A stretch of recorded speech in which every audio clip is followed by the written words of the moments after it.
Good morning, Manchester United fans all around the world. How are you feeling? I always ask you the question, how do you feel to be a Man United fan today? I mean, we're talking about that victory yesterday, 3-2 against Bodo Glimt. And Ruben Amorim tasted his first, Old Trafford experience and victory. And we're going to dive into that. We're going to dive into certain players. Is Rasmus Hojlund going to become a monster under Ruben Amorim? We saw his brilliant goal involvements yesterday, but also Mazaraoui. Is he the best Man United signing ever and cheapest signing? We call him the Swiss Army knife because he can play multiple positions. Into yesterday's game, oh my God, he played as a right centre-back and was all over the shop with fantastic stats, what we're going to share as well. And of course, we're going to talk about left-back situation, the ball over the top. Everyone had a little bit of a stick of Malacia. The boy hasn't played 550 days Premier League, so he came back a little bit rusty, and Bodo Glimt sort of exploited that space, and we had a Diego Dalot coming in, but still, it's not good enough as a left back. So what do we need to do? Will there be money in the transfer market? Kvaratskhelia to Manchester United, but also what we're going to talk about, big breaking bombast regarding Newcastle and Man City potentially being removed from the Premier League after a bill legislation is going to be passed in the Parliament. That is the big breaking bombast today. So how you all doing? Stretch your arms, limbs, and legs, and you know what to do. This is free content, of course, and I am Mick Ruby, your host this morning. This is Mufc Realist TV. Smash that like and subscribe if you're... And Garnacho! Has the Premier League ever been more challenging? Will you be in the dugout at Old Trafford on Sunday? I will be here. Definitely. I know. Okay, let's go. So Ruben Amorim arrived, definitely happy. He had a post-match interview and he spoke with his heart on his sleeve with TNT Sport. He felt a little bit anxious because he said, I don't know this team and the crowd don't know me, so therefore I don't know what to expect. However, what we all asked for yesterday was a victory, but also to see some form of identity with the 3-4-3 system. And did we see that? 100%. I think it was the fastest goal we've seen scored in a long time. And in terms of possession-based football, what Ten Hag used to be all about, we had 72% ball possession. Oh my God, and scored 3 goals. And Rasmus Hojlund was actually involved in all 3 goal opportunities and scoring 2 braces himself. So I think that it was a brilliant display. But however, since this is a new system, we need to build from the foundation. The first games against Ipswich was just setting the foundation, the slab, pretty much, and build layers. So we were kind of playing from the back, like getting that to grips with that. And what we saw yesterday was more of the formation clicking into terms, how we were pressing on top, who can be involved in this squad. Mason Mount, my God, number 10, he certainly has a role in that role as well. We saw also Garnacho getting a little bit wasteful. We saw 100% Malacia. I don't know, we need a left back, a specialist left back. We saw that Anthony was giving minutes. He's played as a right wing back. Did okay, but still stopping and tracking back and passing backwards, which was something that we don't want to see from our wingers. But the positive thing here is that we created wide open spaces, which is the Ruben Amorim style of play. When you play a 3-4-3, you stretch the pitch wide and you exploit the spaces. And boy, have we crying out that Rasmus Hojlund doesn't get service. He got service yesterday. So is this something that we can build on? 100% we could. But good morning to you, everyone who's in the crowds. Big up, Dark Crowd. You are here up and early. You're also saying like and subscribe. 100%. Where are you people? Are you still hangover after yesterday? Listen, I went to sleep 6 a.m. in the morning. I swear to God. Like the game kickoff was brutal. 3 a.m. in the morning here when I'm sitting currently in Phuket, Thailand. So I didn't get to sleep until 6 a.m. But, the euphoria, the hopium, the copium is still there. I feel smiley happy because I see something forming, something beautiful happening in terms of how we're going to adapt to this system. And in terms of rotation, that was something that Ruben spoke about. We now have a positive headache that we have multiple players. We have a full fit squad almost, and we have rotation. The players that played yesterday certainly, like, you know, going to get a little bit rest and play against Everton against Sunday. So this is kind of positive in my opinion. Dark Crow, what you're saying here as well, Mick, would we have won against Ipswich with last night's formation? Yes and no. That's a valid question, Dark Crow. I mean, honest to God, like, Ruben didn't know this team. The crowd don't know him. The players don't know him. He only had 2 training sessions with the players that he had available. The rest came back from international break. So for him, it was pretty much to sort of assemble a team, get them the foundations, but it was information overload. But yesterday, what we saw, the pressing on front, we pinned back Bodo Glimt, and we saw an overall stats of 73% ball possession, 20 total shots on target, man, versus their 7. Actually 6 shots on target, but total 20 shots. We had 6 total shots on targets. They had 4, and duels won 54%. So Man United were relentless. We were kind of pinning them back.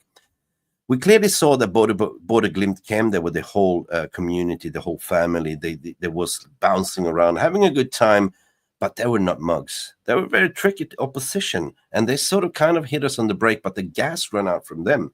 In second half, they hardly got over our touchline. You know what I mean? They didn't even play in our half. So for me, to answer your question, no, I don't know. But at the end of the day, Dark Crow and everyone else that's tuning in right now, Ruben Amorim is still unbeaten, considering the record that he brought in from Sporting Lisbon. It was a draw against Ipswich, and yesterday was a 3-2 win that could have conspired into minimum 4-2, in my opinion. 4-2. But there's something that we need to improve, and that is the spatial awareness to the left. And this is where Bodo Glimt came in and exploited. They knew that Tyrell Malacia haven't kicked the ball for 550 days. So, and then the instant changes in the second half with Diego Dalot cutting in. We all of a sudden went to a formation. We swapped in Casemiro. We get players rest. Leach came out. Luke Shaw came in, and Luke Shaw was solid.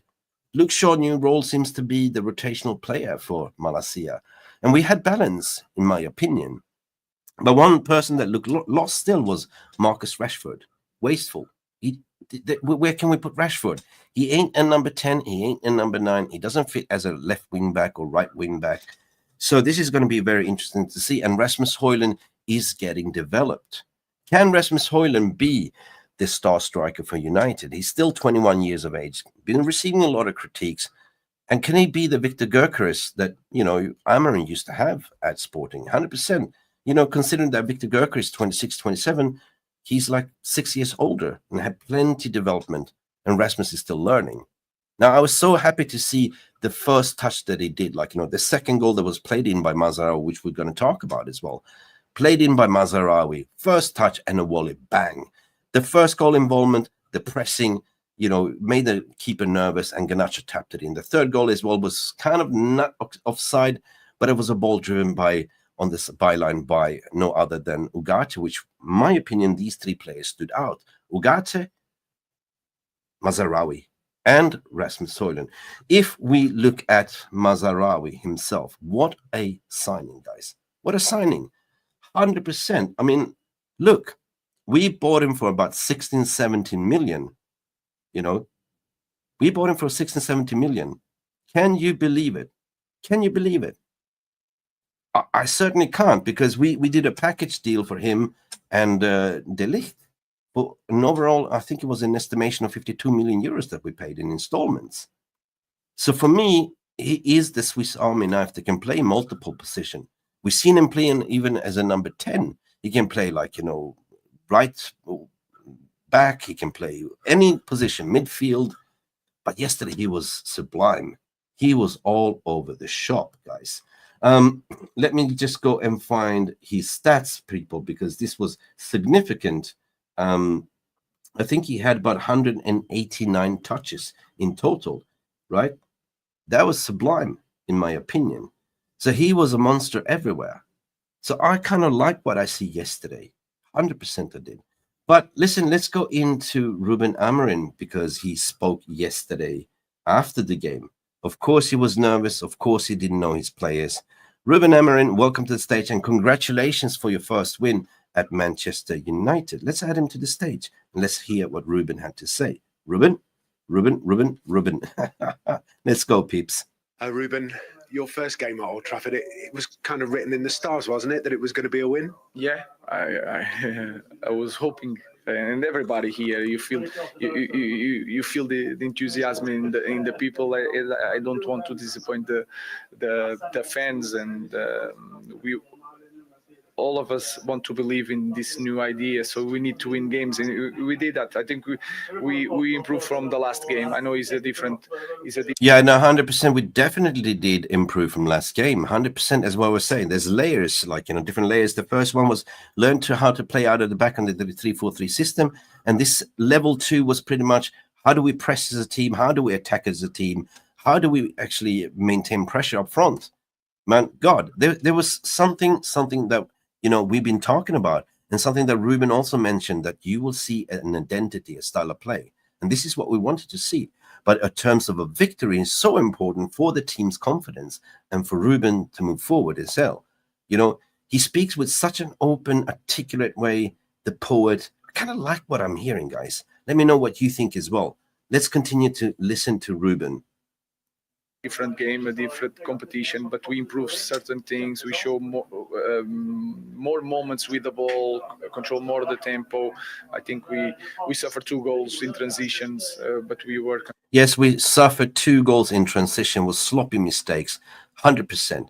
That was 2 sloppy mistakes, and that was the Manchester United of the old. But in terms of how we control the ball, off the ball, on the ball, I think that also Mason Mount on top as number 10 played an instrumental part, because as soon as we took off Mason Mount, that intensity dropped, you know. So it was a brilliant display, like, you know, off the ball and on the ball, like, you know, how we were controlling the game. Because let's face it, the first half we were peppering them, like we were peppering Bodo Glimt, and we lost in 2 transitional plays. This has to stop. This has to be worked on. Control the game,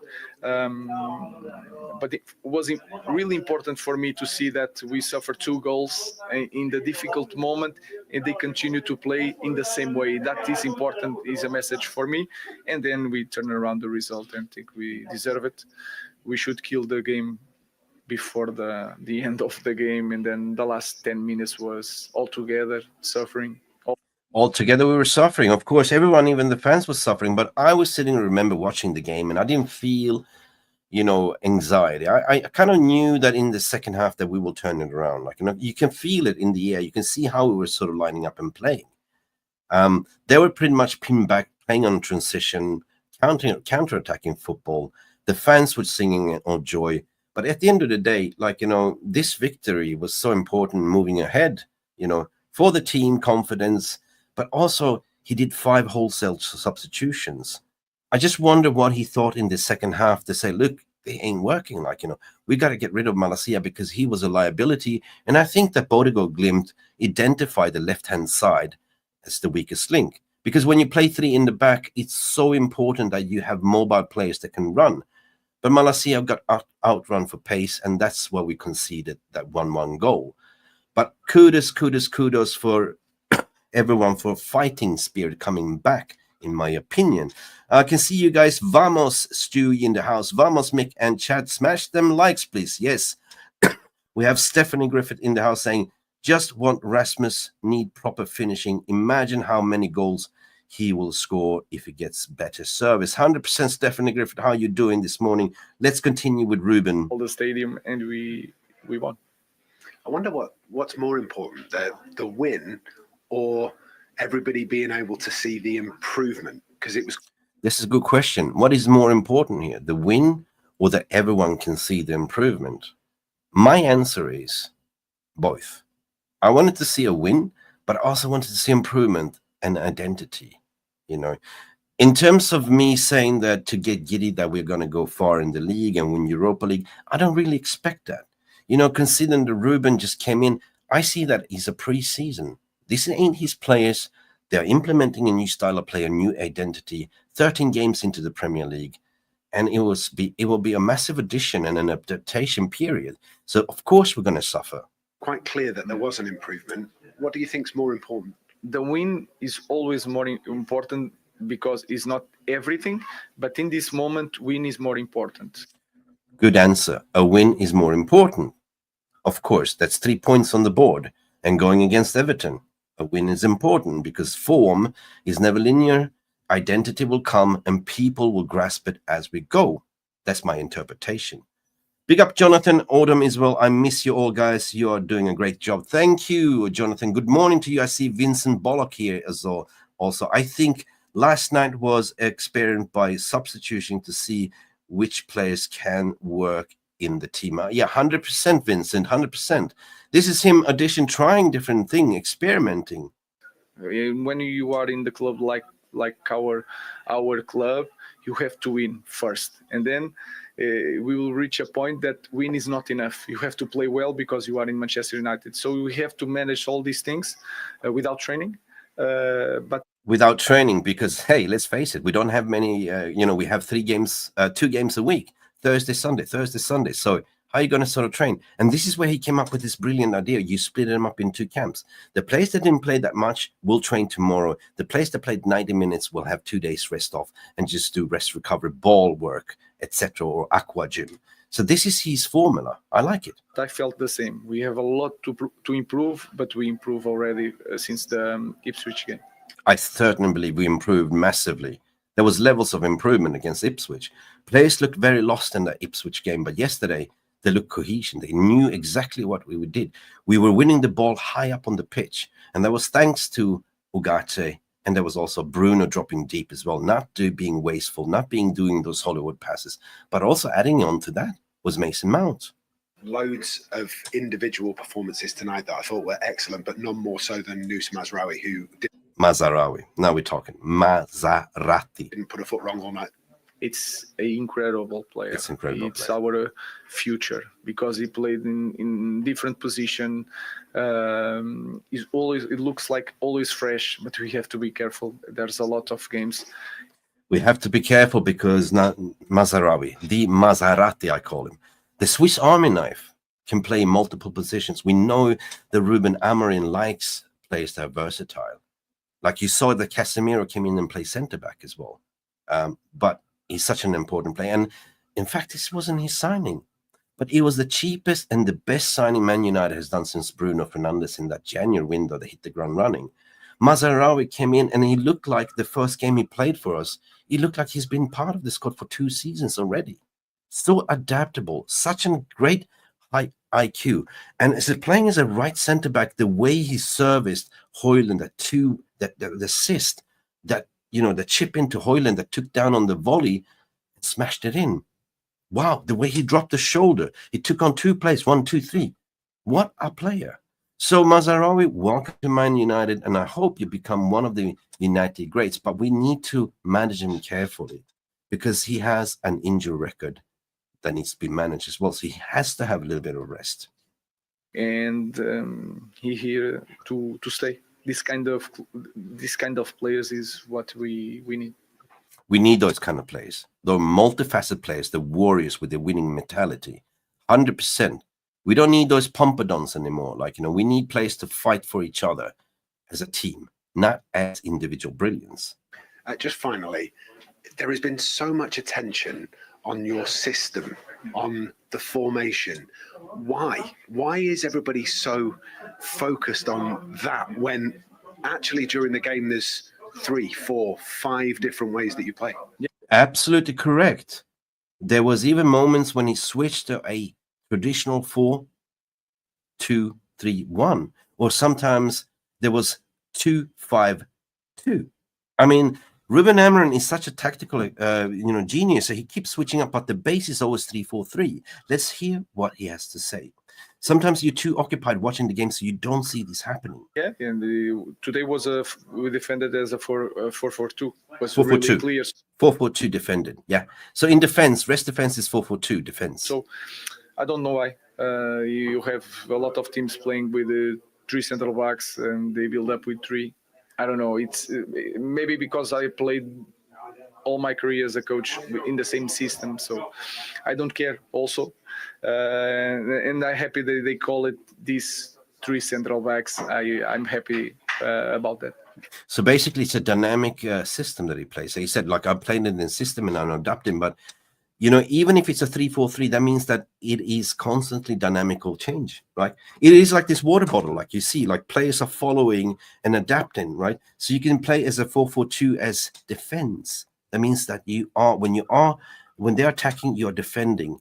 And when we are attacking, we're playing 3, or sometimes high up on the pitch, everyone pushes forward. We saw that as Bodo Glimt here.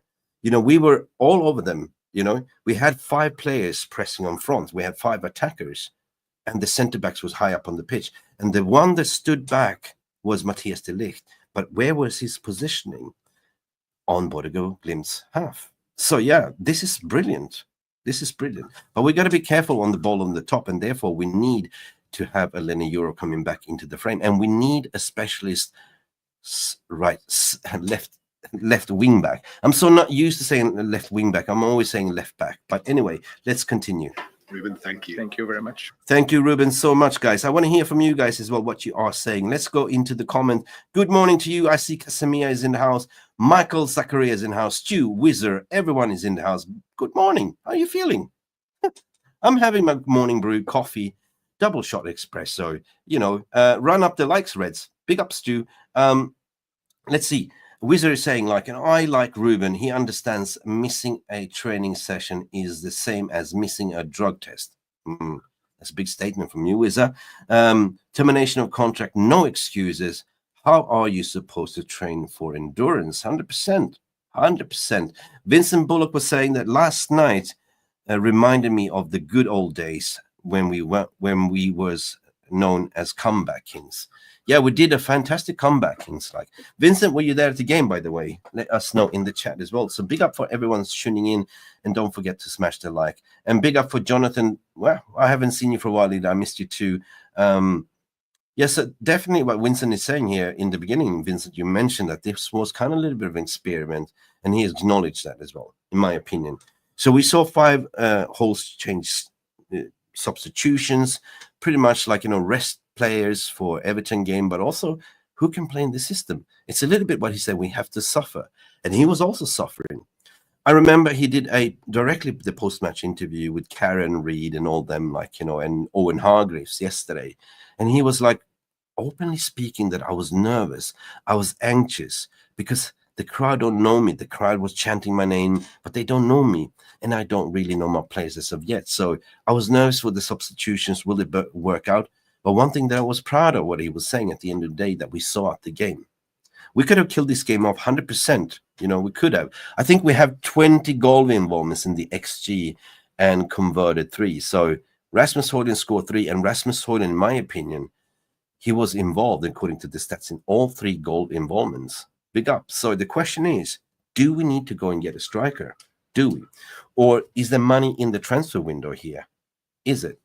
I don't think that we don't have much money here in the transfer market, to be honest. I don't think so.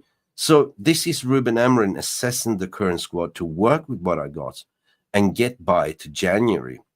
If we don't have any money, perhaps we can go on a loan deal. But there's certain reports also saying that we are looking to go somewhere.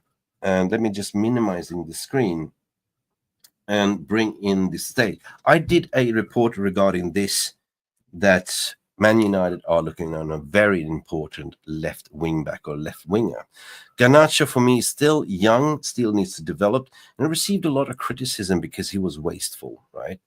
So what is wrong with him right now? He hasn't been proper developed. Like, he was thrown in too early, overplayed by Ten Hag, and we can see the results that ain't working. You need to take a step back, son, learn from a more senior player, and become a monster. And certainly he can do that. But in order to do that, you need to also look up and pass the ball, not only just shoot. I understand. His decision-making is something that needs to be worked on. And we're not here to slate young players, but we are here to sort of give them advice. And if they take it on board, 100%. Let me see what you guys are saying as well. Stephanie Griffith, perhaps it was the reason why we pick up injuries too much training between the short turnaround matches. Yeah, 100%. And this is how we're now managing. But also part of the squad, part of the training sort of assistant coaches, we have a brilliant physio trainer as well that is specializing in rest recovery as well. I don't know his name, but he's also a specialist in hamstring injuries. I want to talk about Luke Shaw as well. Like, Luke Shaw, in all honor and glory, we love to hate him. We love to sort of give him a critique because what he did in England. But Luke Shaw came in yesterday, cool and composed. He didn't put 1 foot wrong. And I can see Luke Shaw playing that left center back as well. But Luke Shaw can also play that left wing back, 100%. But the reason why I think he's playing as a Licha replacement is that we're slowly trying to get back into fitness, and we don't want to sort of ruin his hamstring again. So this is smart. This is smart what we're doing. And currently we don't have much injuries. Like Johnny Evans is injured, Harry Maguire is coming back in, and Lindelof is not the future anyway. He's injured, guys. He's injured. But in terms of the left wing back, what would you do? What would you do? Would you go all in the summer, or would you go all in January? I don't know if there is money, but in my opinion, I think that Ruben is working with what he's got and is trying to figure out who can I trust, who can rotate, because we're going to play like, Europa League, Premier League, the Carabao Cup, the FA Cup. We're still deep into that. However, the last week, or actually I think it was earlier this week, I did a report regarding one hell of a story that won't go away, and that's Khvicha Kvaratskhelia. Khvicha Kvaratskhelia from Napoli is apparently on Manchester United radar, and this is something that Man United are looking at. They're looking at, according to some transfer reports, either to bring in Alvaro Fernandez from Benfica on a cheap, approximately 70 million on a buyback clause. We have Milos Kerkez is running out his contract that is available in the summer from Bournemouth. But also we have, what's his name, Theo as well, Theo Hernandez. But I would go the old Man United way. Just go for the best. If you are planning to win the league, you need to have the best. You need to have proper wing backs. For me, Diego Dalot is suspect. Diego Dalot is not a starter if we get one of those. I think that Mazaraoui has already shown that he's such much a diversified player that can start all over Diego Dalot, right? Going forward, yes, but he misplaced so many passes. It was a little bit wasteful. Diego Dalot is still young and can be developed, but some stories saying that Khvicha Kvaratskhelia to Man United is on. Why? Why is it so? Well, apparently he refused to sign a new contract. Napoli wants to cash in. He's got 2 years left in his contract, if we can see here. Let me see. And he plays in that wing-back position as well. Let me add this to the stage, people. So we all know who he is. He's got a value of 80 million euro. His contract is expiring in, let me see. I hate these commercials, man. I hate these commercials. Contract expiring June 30th, 2027. And again, comes out a new report that Man United are seriously considering for Khvicha Kvaratskhelia. Man, this is the best you can get. Gillette, the best a man can get. I will get him. Now, if you look at his positioning, my God, he can play as the number 10, but his main position is left winger. He can also track back. Man, this is the attacking force that we need, right? If we have Mazaraoui on the right, battling out with Diego Dalot, that's good enough. But the left side is a specialist. And this is something that Marcus Rashford cannot do because he doesn't track back. We put Marcus Rashford yesterday in the number 10 position. Clueless. He didn't know what to do. Let me know in the comment section below or in the live chat, will you take Khvicha Kvaratskhelia all in the summer? That'll be a pivotal transfer signing. And also, by the way, in the summer signing, if there's money, would you go for Viktor Gyökeres, or would you say, hey, hold back there, let's see what we can do with, Rasmus Hojlund? Let me hear from you guys. I want to sort of go into the I might create a poll. I'm just going to create a poll here for you guys to vote on this. Let's have as much of engagement as possible. Thank you for smashing the like, by the way. 92% of you said yes, you smashed it. If you haven't, smash the like button right now. Let me start a new poll. Let me start. Would you take Khvicha? This is going to be a fantastic poll. Let's do two ones. Let's do two ones, short stints ones. Let's start with Khvicha. Would you take Khvicha, right? Actually, who would you take? Who would you take as left wing back in the summer? So let's see. Khvicha. How do I spell Khvicha? Kvaratskhelia. Would you take a Theo Hernandez?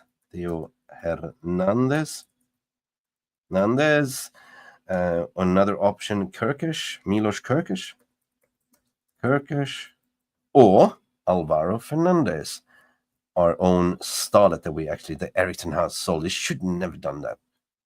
Alvaro Fernandez. Sorry, my spelling, Fernandez. Can you hear my song, Fernandez? Okay, poll is running, guys. Get your votes in.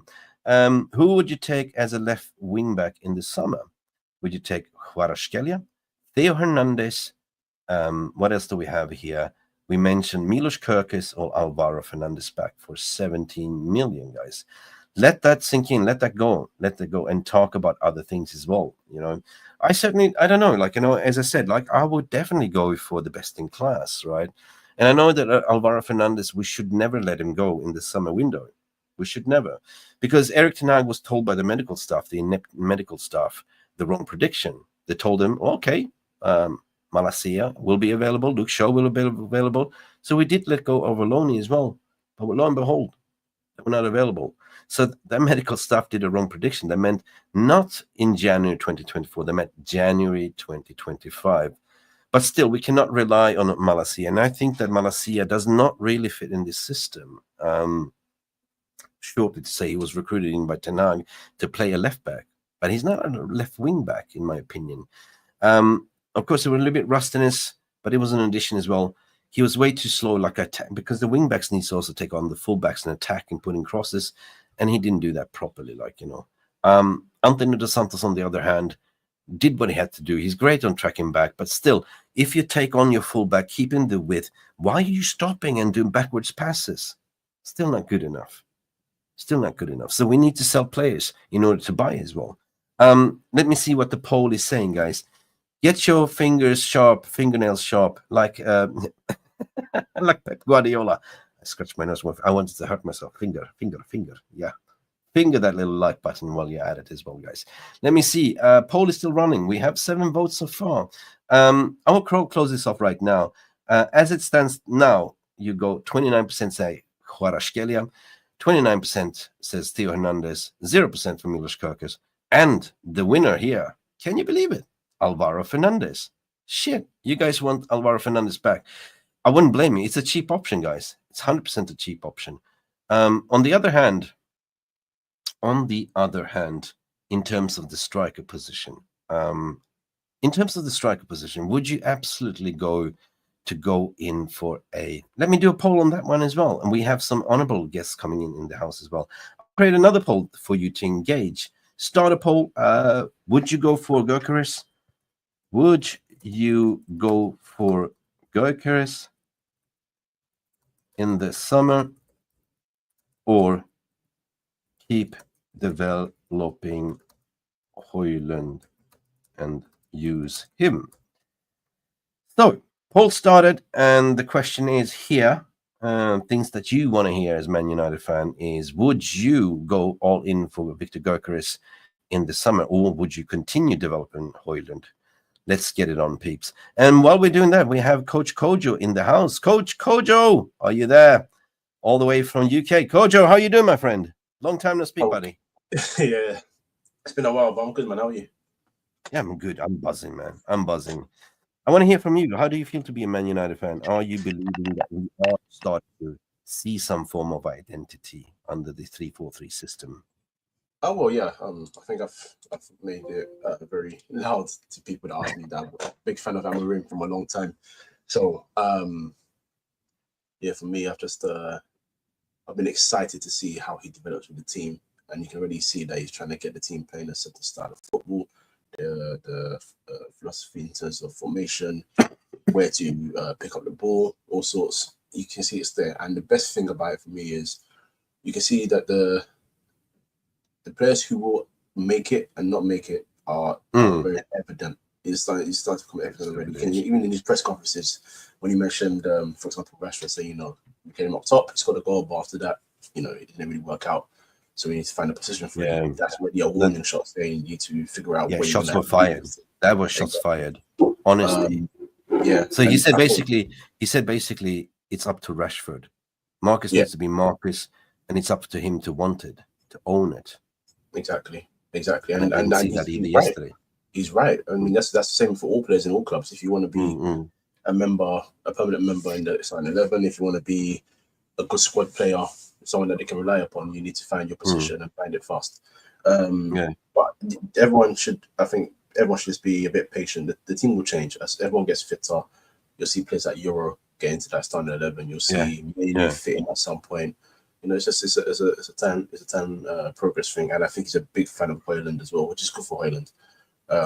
Because he's still a young boy, and there's a lot of pressure at Man United. So having a coach like that is really good. But I'm happy. I'm happy so far. The way I see it right now, the way I'm starting to see, I see shapes, figures. I'm very visual, like, you know, and I see this is like a matrix, a dynamic cube that can shape and turn. They were asked him, like, you know, well, I don't always play a 3-4-3. Like, you know, when we are defending, we're playing 4-4-2. It keeps changing, but also the personnel keeps changing towards different positions. The way he's kind of managing the workload by utilizing multifaceted players in different positions. We saw Casemiro coming in playing, you know, centre back. We see that, you know, the Swiss Army knife, what a player. I'm talking about Mazaraoui, can play multiple positions as well. We all of a sudden have squad depth, you know. And what you said, you will see quickly, like, which one don't fit and which one will be sold. And Rashford is one of them. I'm afraid of Malacia will not fit. He will be sold as well, I think, unfortunately. Luke Shaw, I think he will save his career to play like as a rotational left centre back rotation, and I think that Anthony Dos Santos' numbers are numbers. He did okay yesterday. He did okay coming back from injury. He did okay defensively, okay, but the way a wing back is supposed to do. Don't stop and don't pass it backwards. Like, you know, that's annoying, right? Well, I think it's because he's so issue with Anthony has always been he's so one-footed, and I understand that, you know, some players are not comfortable even, you know, shooting with the right foot. I'm not asking you to shoot. This is more about how you carry the ball forward. Players should be able to dribble with both feet, as in just taking the ball forward. It's not about beating 5-6 players. It's about taking the ball forward, and then, you know, maybe advancing a bit more before you play a pass inside. He doesn't allow himself to do that. The one time he beat a player, I was genuinely surprised, because I was like, okay, you're going forward with the ball here, but then eventually he comes back in and goes backwards. That's a problem. Whereas you've seen already within the first 2 games that Ahmad has had has had with Ruben Amorim, you can see immediately that he does exactly what he wants on the right side. His decision making is better. So that's where Anthony has a problem, and that's what's key here. If you can't meet that standard, you won't survive. And that's going to go for a lot of players. Dalot looks like he's struggling already. He's still got a bit of time. There's a chance for everybody to, you know, find their place in the team. But, you know, these guys are under a lot of pressure this time, and it's good. It's good because I think the players. I think that in my opinion, like, you know, Mazaraoui, they didn't cost us more than 70 million, right? 17 million. And he's such a valuable player and such an important part, integral part. But you got to be mindful as well what Ruben Amorim said in the post-match interview. We got to be careful. Like, so rotation is key. Like, we need to rest players. And I think you find the formula, what he said, he's splitting up the players in different camps. So for me, I would say, like, you know, what would be your key signings? Like, what do you need to focus on? 100% left specialist, left wing back. Oh yeah, definitely that position is key. Because as you said, Malacia is not going to make it. My issue with Luke Shaw is more to do with his fitness rather than his ability. So we definitely need one, or I go as far as to say 2. We need to change that whole side up. I would add another midfielder, solely because I think as much Eriksen will be going, exactly. Eriksen will be going, and Casemiro still has the ability, but he's an old man. But Casemiro is a fringe player, in my opinion. He would come in off the bench. He's a utility player. Like, you know, he can jump into the midfield. He can also come in and play centre back. So there's somebody I will keep as a senior dressing room figure, 100%. But in terms of going into the market, I don't think so, because I think he will look at the academy players, like who he's got the bench. And we keep forgetting that Kobe Mainoo has been rested. Kobe Mainoo can still jump in and play the number 8 position. But I've seen a lot of fan sentiments they play Kobe as a number 10.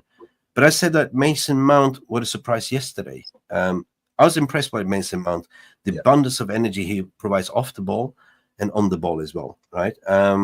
We haven't seen much of Mason Mount in Man United shirts. So if he can stay fit, I think that he will play an important role in this season. But Coach, in certain sense, what we can resonate here is that we have a good squad. It's just how we're managing the squad. Ten Hag didn't really manage the squad. He didn't rotate. He played what his favorite players, 14 players, and run them to the ground, including Kobe Mainoo got injured, including what? Garnacho didn't get developed whatsoever. Hojlund didn't get development, right? But I'm running a poll here, and I want to ask you the same energy question. Finally, we are actually seeing something that we are having creativity and feeding the ball into the striker. Something that we've been crying out for. And Hojlund said, "This system fits me well." 100%, I would agree. Now we can see that he is a killer in front of the goal. The first touch, the volley, instinctively, superb. You know how difficult that is to do? Not easy at all, especially under pressure. Especially under pressure, yeah. He was involved in all 3 goals. The first goal, he pressed the goalkeeper. Brilliant. Tapping for Garnacho. Third goal, I think it was Ugarte that crossed it in, and he just tapped it in brilliantly. A striker's poach, 100%. Now, the question to you, and I'm asking for the VR room as well. We are linked to Victor Gyökeres in the summer for 69 million. Do you think we should go all in for Victor Gyökeres, or do you think that during this period of time that Hojlund could become that Victor Gyökeres monster? So far, I'm still saying we should go for Gyökeres. Why? Because he's proven quality, especially under the system of the current manager. He's a goal scorer, proven goal scorer right now. And also, I have always been a fan of having 2 or 3 strikers in your squad always, and ones that are potent. You know what I mean? At any moment, we grew up on having, in 1999, we had 4 strikers, and all 4 of them could start for any club and score so many goals for any club. So I'm a fan of that, even though I know we do play 1 instead of 2, but I think still necessary. Yeah, no, fine.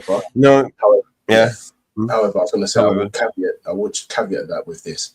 If Hojlund does have an incredible season from now, if he starts getting a lot of goals, I still feel we need another striker, but maybe we consider changing the target from someone who would be considered a permanent starter like Gyökeres to someone that can be a bit more of a rotational option. But right now, as of this moment, Gyökeres all day. Yeah, and actually the fan sentiment in the poll, and let me just close off the poll, you guys are saying that 69% says yes. Would you go for Gyökeres in the summer or keep developing Hojlund and use him? And people say 69% here says yes, go for Gyökeres. And I will end this poll, peeps. Look, true that, because my the original thought when we actually recruited in Hojlund was he was never supposed to carry the world on his shoulder. We were always going for 2 strikers that summer. And one of the targets was Harry Kane. So I think that, in my opinion, Xerxes been getting a lot of critique, but I don't see him fitting in as a striker. Maybe potentially to fight out the number 10 position, but we are fully stocked there as well, you know, because Amad Diallo can play there. We've seen Bruno can play there. Multiple players can play there. And potentially they will cut their losses and say, well, that didn't work out. There was a Ten Hag signing. Maybe we should sell him to Italy, right? Yeah, I mean, yeah, the position is that his issues is it doesn't look like he's not adapting properly. I think that's just it is. He's just not, because it's not that he's a bad player. It's just maybe this league doesn't suit him. He's a bit he seems lethargic. I don't think he is a lethargic type player, but I think he's sort of body. I don't know. I don't know how to call it, but he's What's your thought of Liam Delap? According to Richie Club Sports, providing us here that David Ornstein, the brilliant David Ornstein, saying Manchester United watching Ipswich Liam Delap this morning. I'm going to be very honest. I'm not very sure. I'm not sure. he started very well, and he's doing very well for Ipswich. I'm not gonna even lie about it, but there is another level, and we're supposed to be 2, 3, 4 levels above Ipswich, and the pressure is different. So he's a good player. He seems tidy on ball, very technical, very strong. But right now, I think we need to just let the season pass. I'm not sold. I'm not convinced. This is one season wonder. Like, we've seen this before. Michael Zakaria coming in here. Rasmus conversion rate is unheard of. Definitely better than Gyökeres. He just needs 2 chances to create for him and our wingers, like Garnacho and Rashford. Oh, Rasmus. No, Rasmus. Yeah. I mean, he creates his own goal. I mean, his conversion rate is unreal. Like, especially when he's playing in a team that don't really provide him service. So he gets one opportunity, he scores, right? But a striker usually gets like, out of 10 chances, he scores 2 goals or 1 goal, right? And yesterday, he was involved in 3 goal contributions, scored 2 goals. So we are seeing that there is a talent in there, but we haven't really figured out how to play into him. But with this system, I think he will thrive. Because if you look at it, it's not really 3-4-3, it's actually 3-4-2-1, right? 1 is him on top, right? Pressing as well. You have 3-4-2-1 instead of 3-4-3.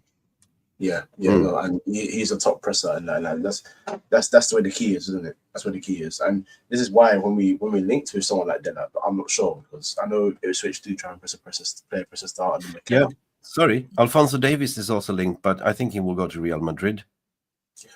If we can get enough results, because we're not far from Champions League spots. We're not far. This Premier League is too up and down. The gap up and down, third and the gap between third and I think Alphonso Davies 12th is ridiculous. All day, every day. All day, every day. Yeah, no, he's the best left back in the world, like left wing back in the world. Absolutely. At the moment. Canadian, love him. Yeah, love his pieces. Or even Theo Hernandez.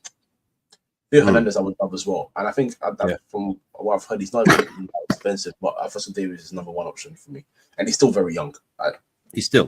And this is the age profile we're looking at, in my opinion, as well.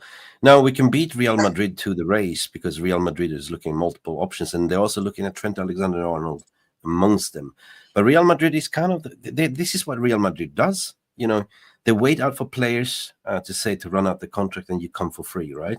Yep. But we did that with Lenny Euro. We beat them as well. So it's all about, do you want to come? Because reports were saying that Alphonso Davies, we will offer him more money than anyone else can do. But maybe we have to do that, right? In order, if we want the man, right? Is this going to be a transformative signing? I don't mind paying a little bit extra. By the way, he's coming for free as well, so there's a little bit of a sign-on bonus. So if you give him a little bit extra salary, hell yeah, 100%.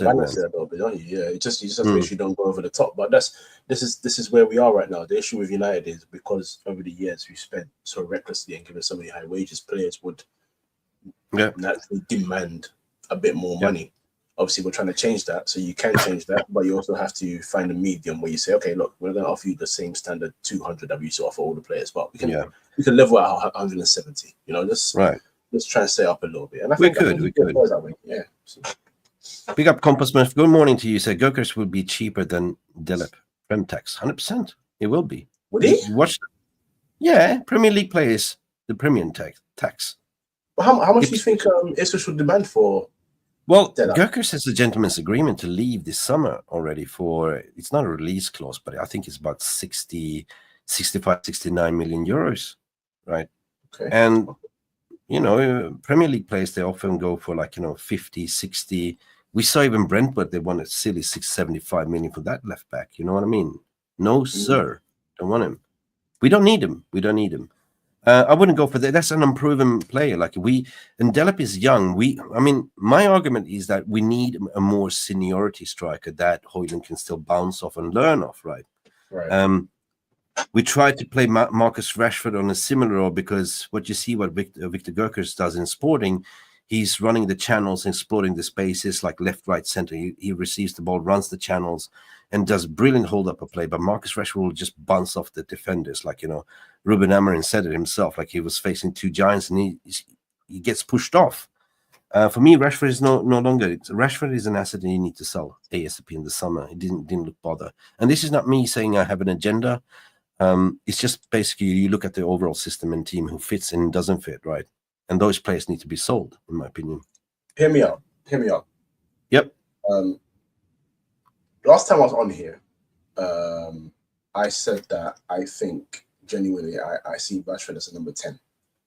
Yeah, you did. I remember that. He hasn't got the explosive. He hasn't got that the explosiveness on the side anymore. And I'll give him this as well. It's not to defend him because I don't think his performances have been good enough. But United almost were playing like a sort of, I don't know how to describe it other than this, fetch type football. You know, you take a dog to the park, and you throw the stick and you say go chase it.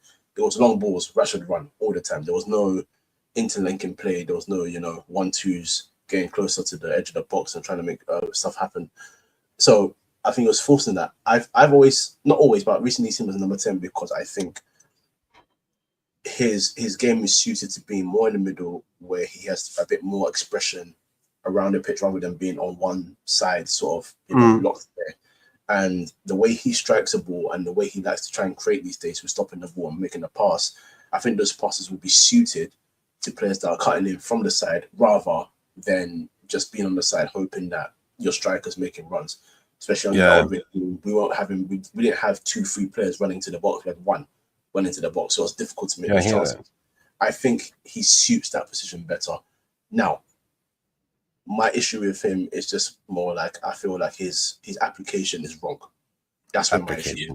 And if his application doesn't improve, then so be it. Get out. But if you want to get the best out of him, I don't think he needs. I think he seems a wide man anymore.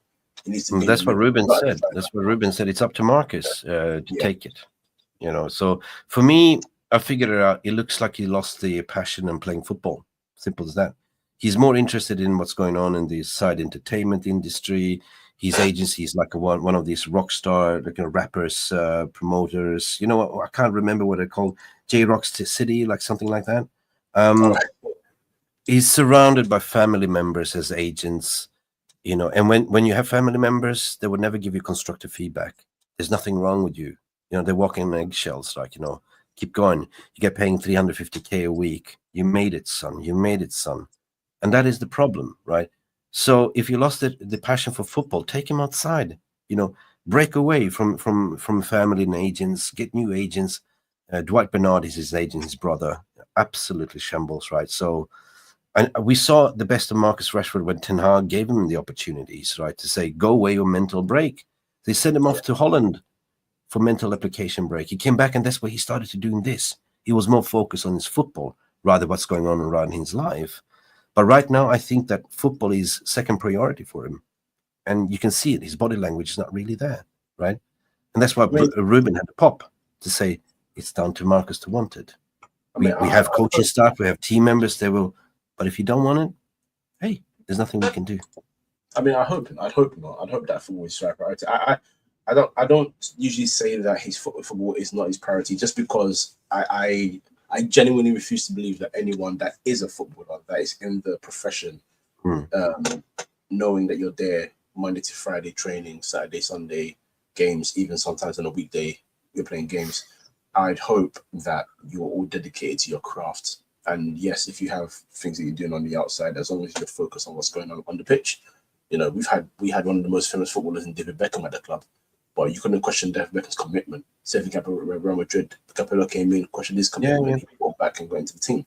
So I'd hope that people have, even because they're all of a lesser profile, no one's bigger than David Beckham at Man United, in terms of player profile. But is it also fair, Kojo, to say that on the broader picture?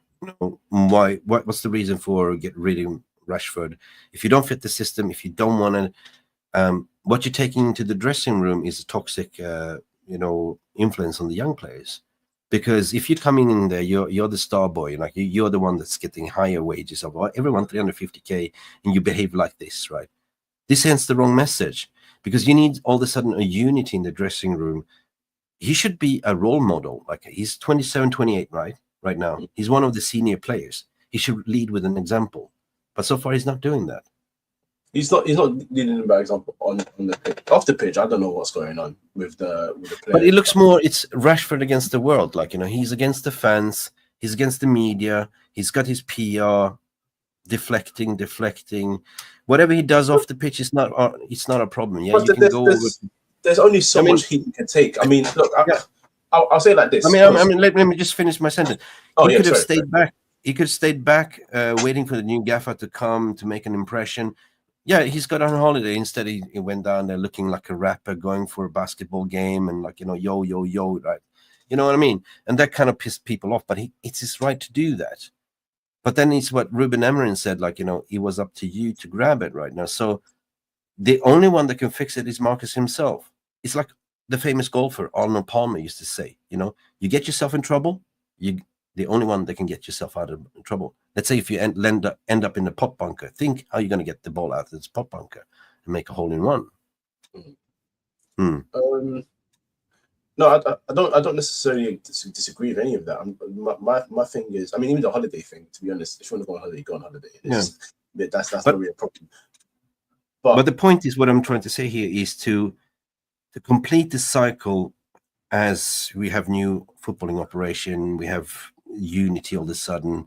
You need to sort of cleanse a little bit. You know what I mean? Oh yeah, cleanse and get rid of that player power that used to exist.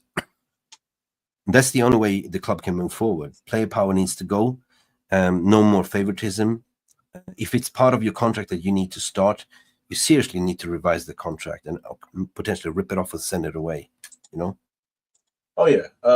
Look, what I was going to say to counter, not really counter, but to add to that is, I think it's a difficult situation with Rashford because when I say difficult, I don't want anyone to think that I'm saying, oh, what? So you say he must stay. It's not about a must stay, must go type thing.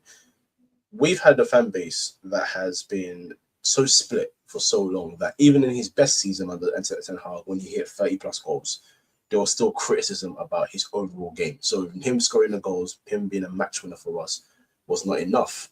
He's not the only one to suffer that in any sport. People like LeBron James is an all-time great in the NBA, but he still gets criticism above criticism. But is also a difficult thing to deal with. I would assume, being in the public eye. Now, what I'm saying is, I'm not trying to sort of protect him or even, back him a little bit in terms of, oh yeah, he can do it, he can go on, he can wear the chains, he can do. I'm not really a fan of that. That's just my personality. I don't like that kind of stuff. If I get a lot of money, you're not going to see me walking out with my stuff out, and I'm still going to be very simple and live my life very simple because I'm a simple person. It's his right, as you said it perfectly as well. It's his right to do what he wants, but also at the same time, it's the culture, isn't it? You want to, Yeah. I mean, it comes down to mental agility, mental ability, what you want to do. Take one example. Harry Maguire received a lot of stick, but he fought it out. He had this mental ability. I'm going to prove to myself. I'm going to prove to everyone. I'm not going away. And he came back, and it was like, arguably one of our best players when he came in. But that needs to come down to Rashford, that you need to want it. Your own mental, where is your mental state at? What do you want? And that's why I said, I think he's tired of playing football. He doesn't see football as his first priority anymore, the way he used to. Because in your mind, you think, I made it. I'm going to get paid 350k a week. I can just rock up. I'm the star boy. Because it's coming down to the club culture that made him this way. They created a monster, right? Maybe so now they have to change. Maybe he's not enjoying it anymore. That might just be what it is. Maybe he just doesn't enjoy football anymore. Maybe as you said, maybe it's the criticism that's got to him where he just can't deal with it anymore. Maybe he's fed up. But also you got to wake up. Like, you're not getting picked for the England team either. So do you look bothered that you want to get back into the England squad? No, it doesn't look like it. So that tells me that he lost interest and he sees this as a paycheck only at the moment, right? Rocking up. Well, yeah, it could be that. But again, that's why I'm asking the question of, could he have lost his passion? Maybe it's a case of, because I can't pinpoint the time where he was on form and scoring those goals to when it just switched and we lost the player. That moment in time doesn't make sense to me, because he went from this all the way down. There wasn't a dramatic, it wasn't like a gradual drop in form. He fell off. So what's happened between that's, got you to this position? Is there something that's happening in your personal life that's got you? Are you just tired of the sport and you don't have the motivation anymore to, as you say, get back into the England or be the guy for United? It could be all of that, because he can move to people keep linking to PSG. He goes to PSG and be the same. He could actually be the same, and people will be like, "What's going on there as well?" And then you come out years there, and he comes and says, "Yeah, I just don't have it anymore." He's still on the brother. I'm going to say something controversial here. Like, you know me, I'm big on analogy. I always come up with these creative analogies. If you're tired of your girlfriend or boyfriend or whoever you're dating, it's not working, break up and get a new one. you find new happiness, new motivation. Simple as that. Well, the sport big keeps single. telling whether he's there or not, we've lost bigger names and I'd say better players, and United have continued. So if he goes, it's not the end of the world. But I think also because he is, we always want our homegrown talents to establish themselves, knowing our history. So Yes, true. True. What Comp was saying. Jose Mourinho tried to warn us years ago. He wanted to get rid of him, but the club said no. So he's been an asset protected by the club.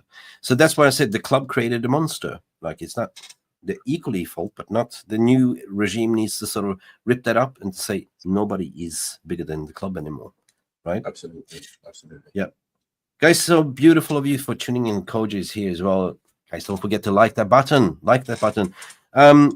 In all fairness, and the crumbling of Man City, right? We all seen it. The one flew over the cuckoo nest. The Pep Guardiola. I scratched my nose. Bye. Like, that guy has totally lost it, right? What's going on here in the Premier League as well? It is what's going to happen here. We have a post there from a couple of days ago. The Premier League versus Manchester City 115 charges trial is due to wrap up next month. This means this December, though, coming. The hearings currently paused as two sides preparing to closing arguments, which will begin early to mid-December. Kojo, that means that Premier League is fast-tracking this 100%. And another breaking story that kind of flew under the radar yesterday during the game was breaking news here for Centre Devils to say breaking: Man City and Newcastle owners face forced removal from English football. What is this all about? Have you sort of heard this before? Yeah, so I've been reading up on it as well.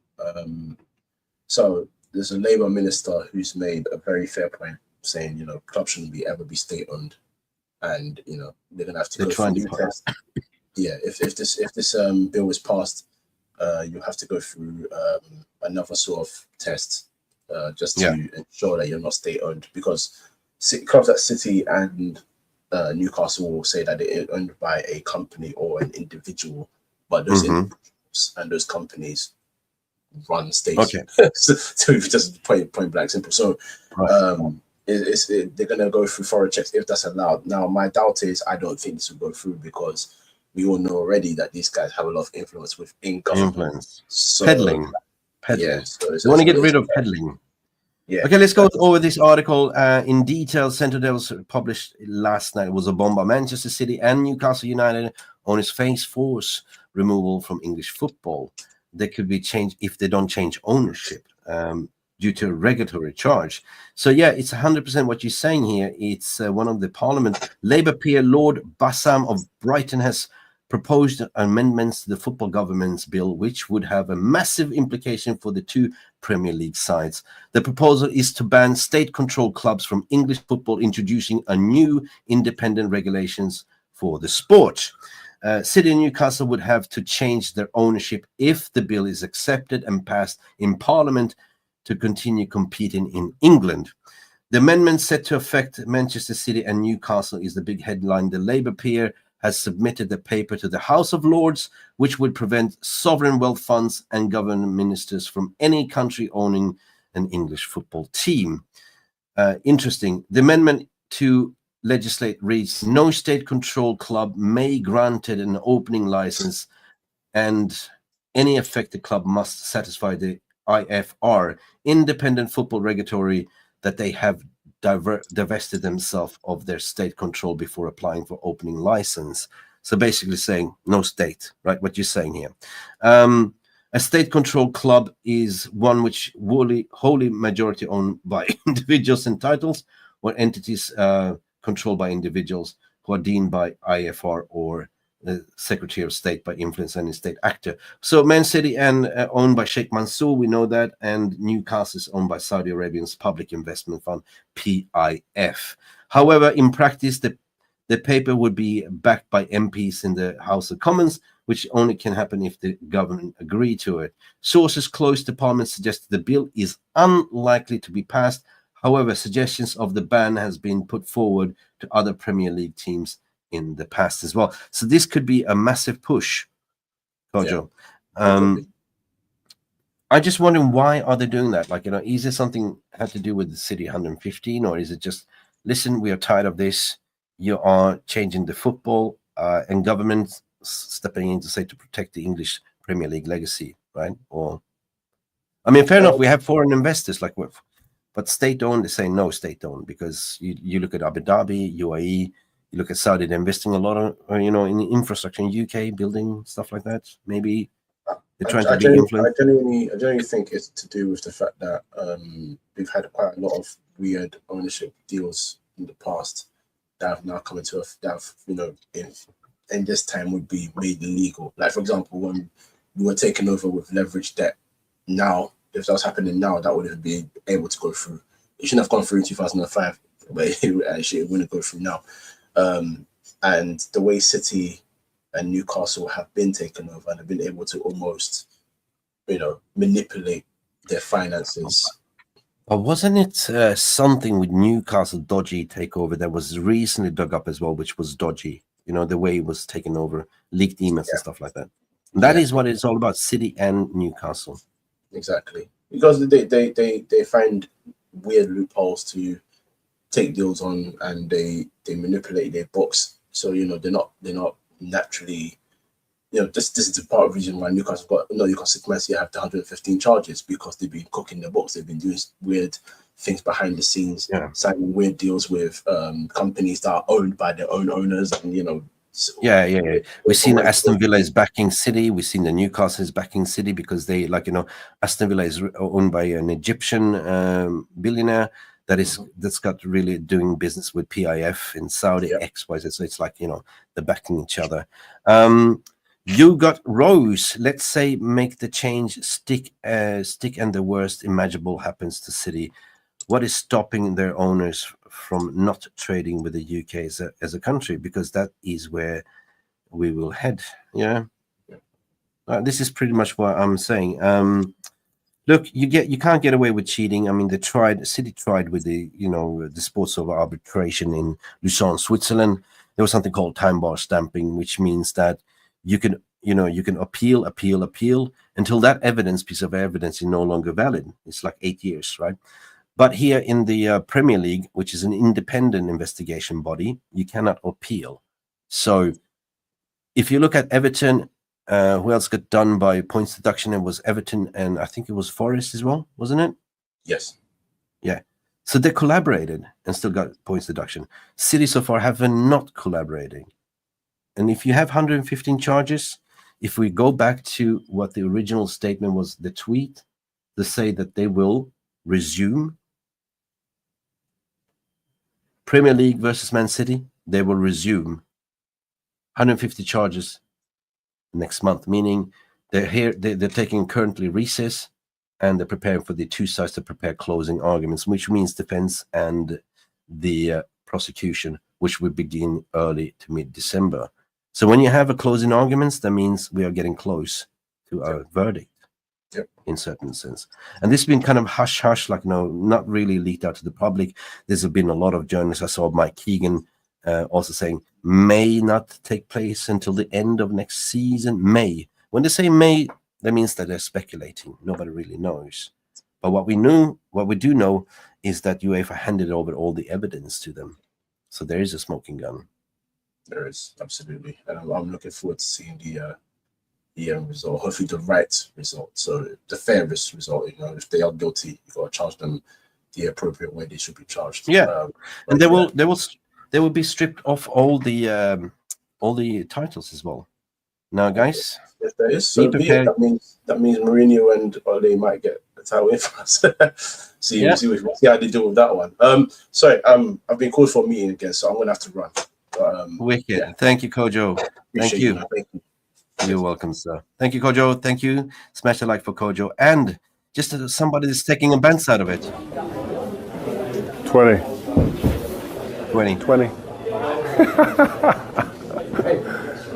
20, we done 20. Rio Ferdinand taking the piss out of the situation. It's not 19, it's 20. He's taking direct pop to City. Because if City gets relegated, they will be stripped down all the titles. That means the Man United will do 20. Mm-hmm. I just love coming here and winning. Oh, what a feeling walking off when you win here. He's taking the piss. Looking at their fans in the eyes. And they've got veins coming out their neck wanting to scream at you. Oh, nostalgia. 20. We've done 20. We've done 20 and City has done 115 people. Thank you so much for tuning in, beautiful people. Thank you. This has been Mick Ruby here on the Friday Vibe Morning Brew, and a special guest, Coach Kojo, came in. For everyone that's tuned in, and if you're watching this in retrospective, there's only one thing you can do to help this community and this lovely channel to grow, and that is, you know what to do.